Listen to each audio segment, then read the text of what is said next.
1, 2, 3, 4.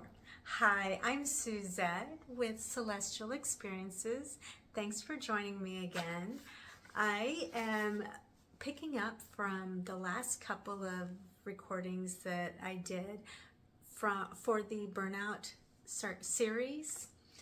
And this third part is something that I'd like to, it's part of like the application of how I've been using astrology for personal growth, and that is through journal prompting. And during my time, because I was able to record like what was going on, and just through transits, and also how it was applying to my natal chart.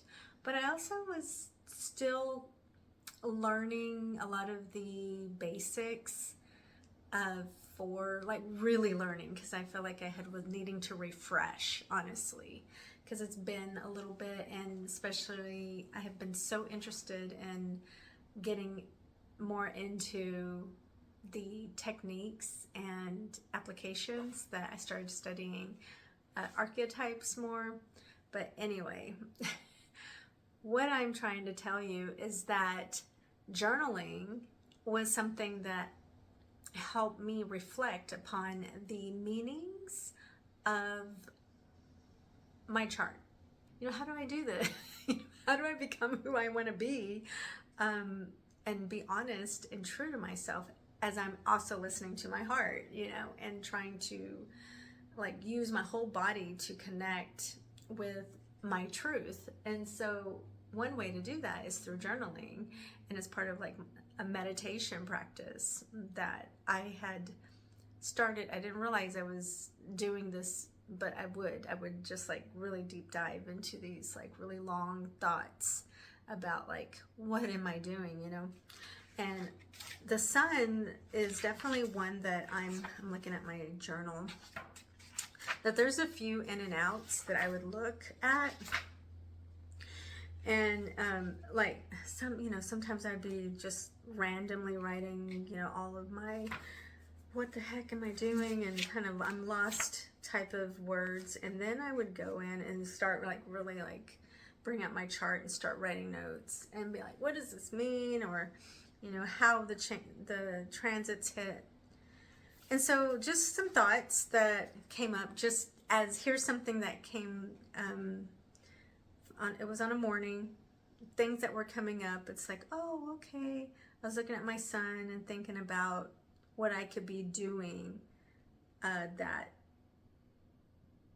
is similar, like a job that I could be doing that would be related to my my house and my sign, because these are just like me trying to explore, and it's a safe space in my journaling, and it was really great, and I really enjoyed a lot of thought and exploration. But one way to do it is to first what I did was I ordered that book from Chani, the Chani Nicholas, the You Were Born for This. That's right. That's the name of it. You Were Born for This. And so, you know, I was just kind of reading through that, and there's like this exercise in there where you kind of like get out your chart and you kind of like write down the placements of where you're at. And so that was a nice kind of spot that helped me, because it was already formulated and I didn't have to do it myself. And so once I did that, I was like, you know, I want more of that. I need more time with this. So that's what brought me into journaling, more into my journal about the placement. Okay, so I'd like to share with you a poem that I put together that expresses what something like that would be like. For example, because let me give you a little bit of intro. My natal chart, I'm of the night sect. My moon is my luminary, and so my planets on my team are Mars, Venus, the moon. Let me see if I can remember this. There's another one. I'm sorry, I'm missing all of you guys. Moon. I know somebody. What is it?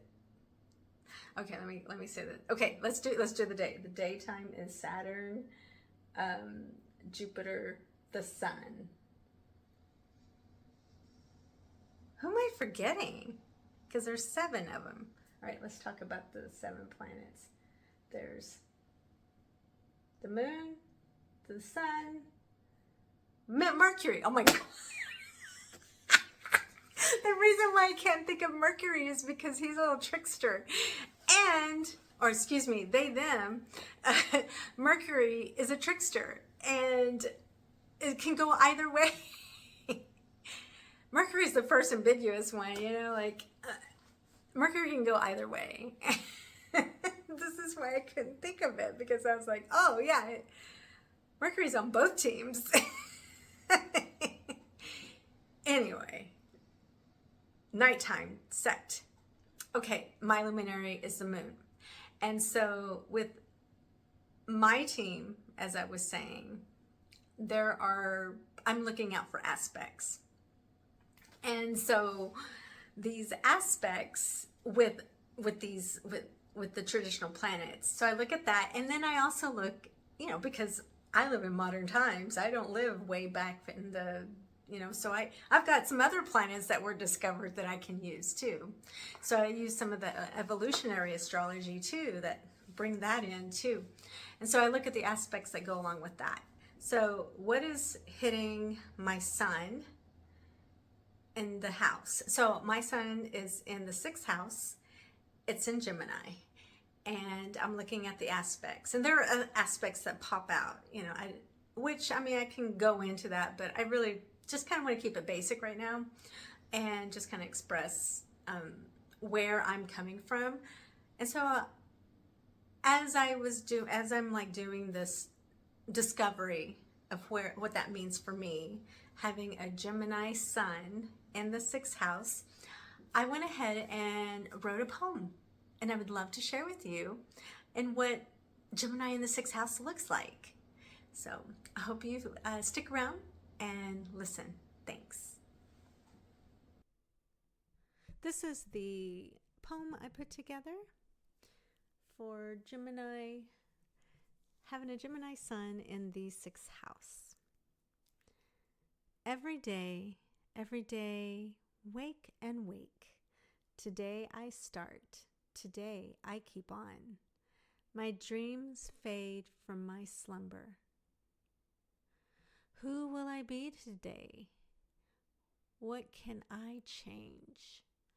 What should I change? I dwell in silence for a moment, hoping to hear my inner wisdom answer, remaining open to receive that intuitive ping. Illuminating glints reflect as cars pass by, passing people on the street, blurs of green, blue, and grays. The time is filled with the audible information. My perspective to be shared with some person once I get there. I find myself at work, serving others in some way. The job changes, but the work seems the same. Managing many tasks, long hours, rational decisions, endless expression of versatility.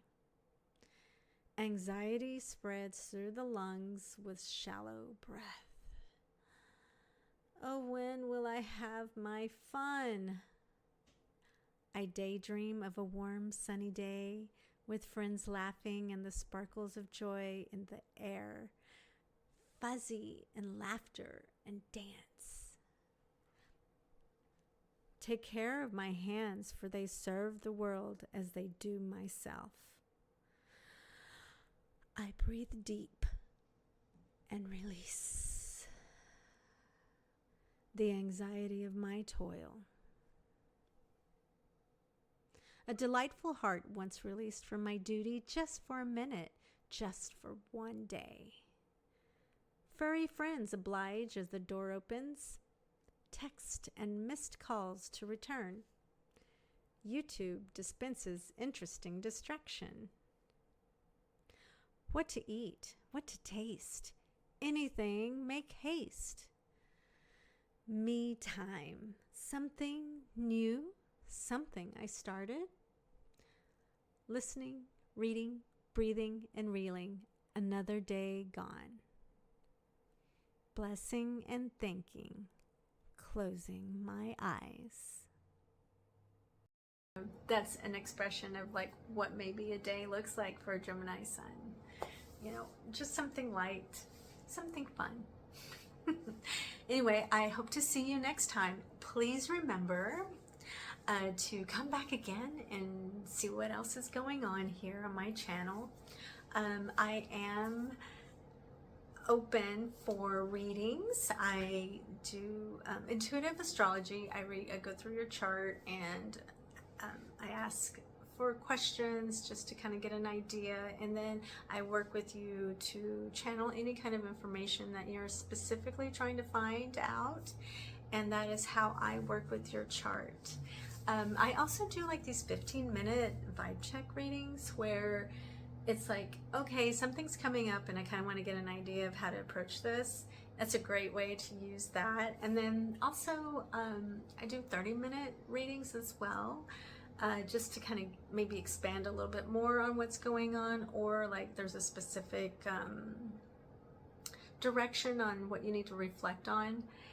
It's definitely, I do have a spiritual take on things, so keep that in mind if you'd like to work with me. But I hope to see you next time, and we'll see you next week. Thanks. Bye.